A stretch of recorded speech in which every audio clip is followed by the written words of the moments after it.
In the meantime, the government is expressing confidence that the new road traffic bill can withstand a constitutional challenge amid a claim by one lawyer that aspects of the law can be contested in court.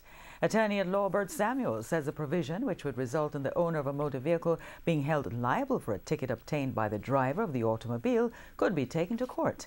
Mr. Samuels argues that the road traffic laws outline criminal offences and an individual cannot be held liable for a crime committed by someone else. However, Justice Minister Delroy Chuck says this is not so. It's not a criminal act, It is one of these pseudo criminal behavior. These are regulations.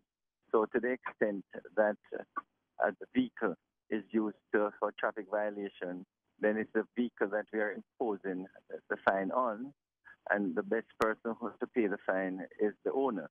The owner should be able to determine and to say who exactly was driving his vehicle. And if the owner can't, then the owner pays.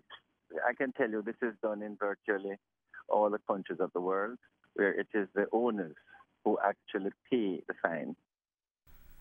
Mr. Chuck says extensive work has gone into ensuring all the provisions of the new law are constitutional.